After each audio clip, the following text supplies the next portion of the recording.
네, 월요일부터 대체 목소리가 왜 그러냐고 저도 모르겠어요. 이거 어떻게 해야 돼요? 목소리 이럴 때 어떻게 해야 되는지 알려주시면 제가 이 은혜 잊지 않겠습니다. 이게 왜 그런지 모르겠는데 하여간 목소리가 좀 가라앉았거든요. 그나마 많이 좋아졌습니다. 내일은 제가 그 괴력으로 한번 확 나와서 한번 와볼게요. 그 사이에 속보가 좀 들어왔는데 인수위에서 과학기술교육위원회 간사가 선임이 됐군요. 박성중 의원이 맡기로 했고 경제 2분과 간사는 이창양 카이스트 교수가 담당하기로 했다고 하는데 앞으로 아마 과학기술 분야에 좀 힘을 실을 수도 있다 이런 전망들이 있습니다. 아무래도 뭐 단일화 이후에 그와 관련된 이야기들이 많이 나온 상황이죠. 차기 디지털 플랫폼 정부에 관심이 쏠리고 있다 이런 전망도 있는데요. 관련 내용 살펴보고요. 코로나 시국에 넷플릭스, 왓챠 이런 수많은 미디어 플랫폼들이 강세를 보였는데 작년 초에요. 저희도 처음에 그 경제발전소 활짝 문을 열면서 클럽하우스에서 청취자들하고 만나는 시간을 마련을 했었는데 그거 안 한 지 제법 됐습니다. 왜냐? 이용자가 많이 줄었거든요. 해서 음성 기반 플랫폼은 이대로 끝인 건가요? 이것도 한번 알아보려고 해요. 오늘 디지털투데이의 황치규 기자 현장에 나오셨습니다. 안녕하세요. 안녕하십니까. 자, 황 기자님. 네. 새 정부가 지향하는 디지털 플랫폼 정부라는 게 뭔지 좀 와닿지가 않거든요. 구체적으로 어떤 의미인가요? 네, 윤석열 당선인이 좀 후보 시절부터 디지털 플랫폼 정부 얘기하면서 이제 구글 정부라는 비유적인 표현도 꽤 썼었거든요. 그러면서 이게 이제 전혀 새로운 것이냐 이렇게 좀 궁금해하실 분들이 많은데 일단은 지금 현재 운영되는 전자정부 서비스들이 있습니다. 전자정부 서비스들을 좀 국민들이 좀 더 편리하게 쓸 수 있도록 하겠다는 좀 비전을 상징한다고 보시면 될 것 같고요. 이제 그러기 위해서는 좀 더 많은 데이터를 활용할 수 있게 하고 또 이제 부처 간에 좀 단절되어 있는 부분들을 좀 매끄럽게 연결하겠다 이런 비전들도 좀 포함을 하고 있는데요.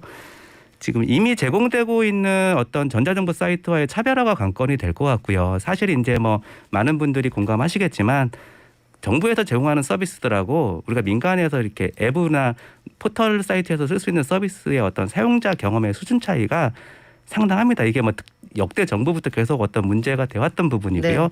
이 격차가 지금 점점 더 벌어지고 있다는 지적도 많았었거든요.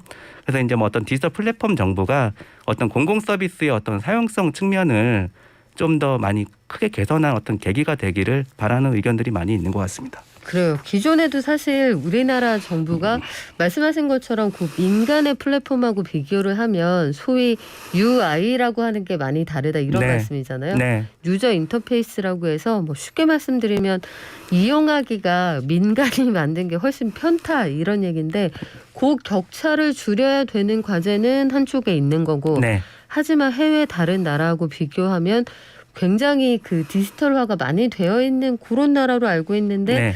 디지털 플랫폼 정부가 어떤 모습을 보여줄지 조금 지켜보고요.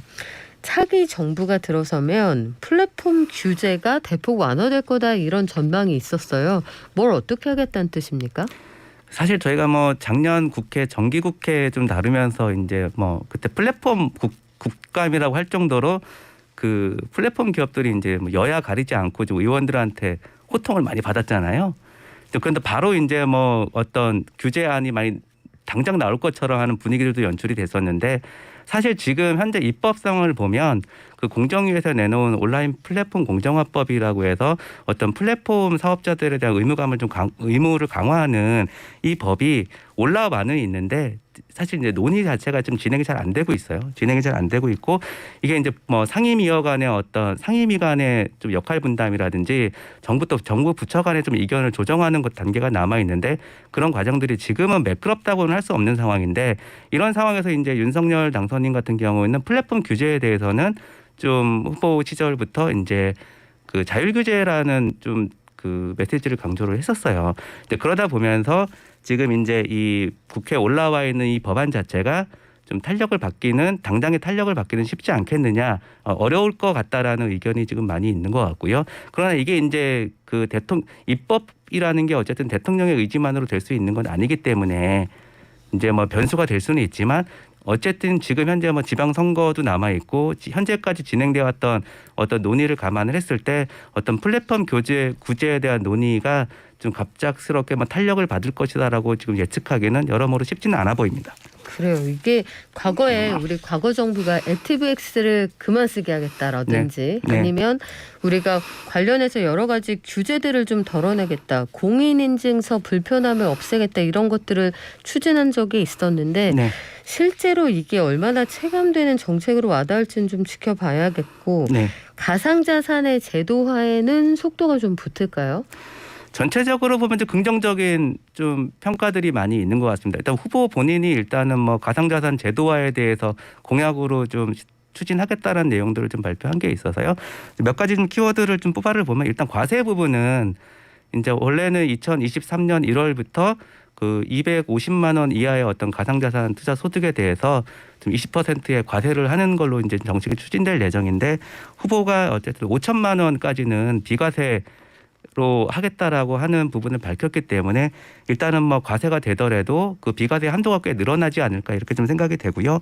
업계가 좀 더 주목하는 부분은 이제 그 가상자산 업권법이라고 해서 이제 이 산업 자체를 좀 더 제도 안에 틀로 좀 집어 넣어주는 이런 법안을 지금 굉장히 많이 기대를 하고 있습니다.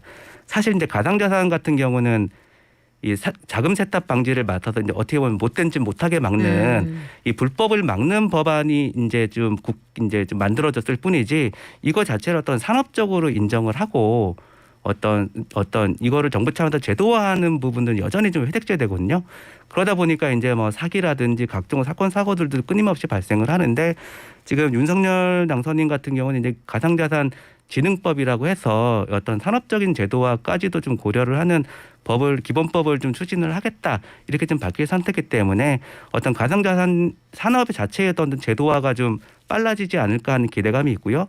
좀 제도화가 되면 지금까지는 가상자산은 어떤 가상자산의 전문 기업들이 좀 활동을 하고 있는데 이제 제도화가 되면 기존의 금융 예를 들면 은행이 이제 앞으로 가상자산 관련 비즈니스를 할 수도 있는 그런 분위기도 마련이 될 수 있을 것 같습니다.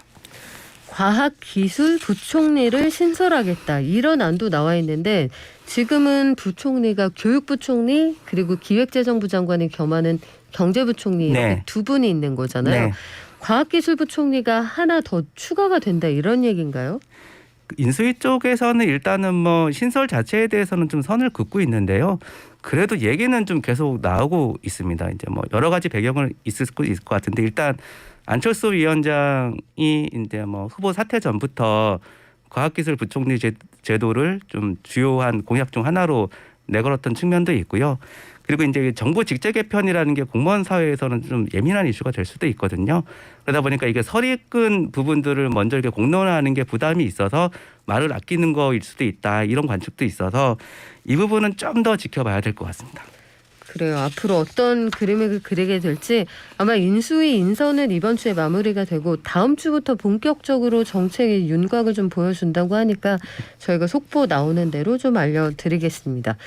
이번에는 음성 기반의 플랫폼 요거 작년 초까지 사실 핫트렌드였거든요. 네. 굉장히 인기가 많았고 제 네. 주변에도 클럽하우스에서 만나 이렇게 얘기하는 분들 많았는데 이게 최근 들어서는 음속으로 사람들을 모았다가 광속으로 사람들이 빠져나가고 있다 이런 얘기가 있어요. 네. 당시에 일단 인기가 있었던 건 왜 그렇습니까?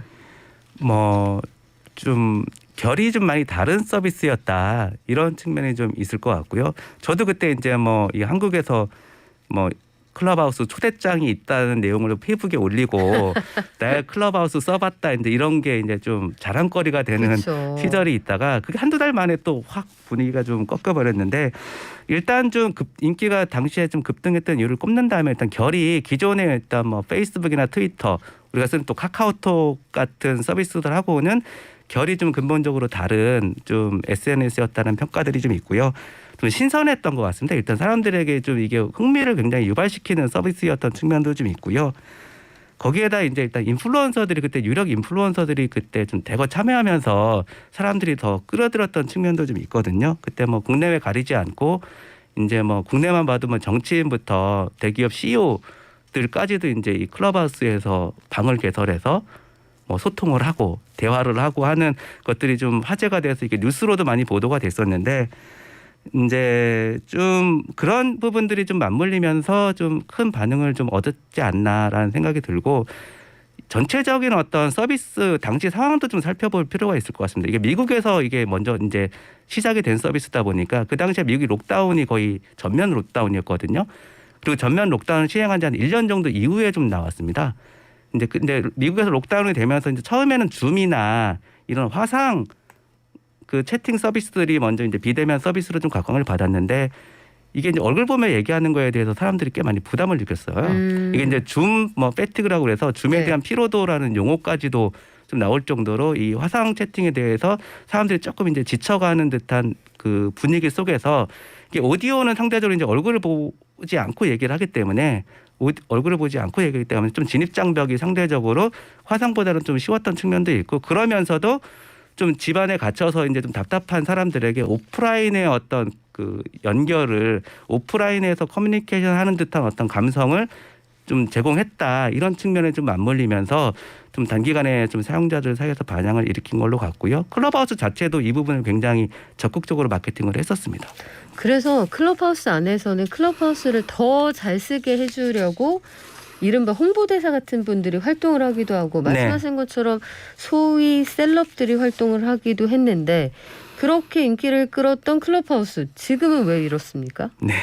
뭐 2021년 2월에 월 다운로드가 한 1,000만 정도 됐다가요. 한 2달 정도 이후에 100만 밑으로 떨어졌거든요.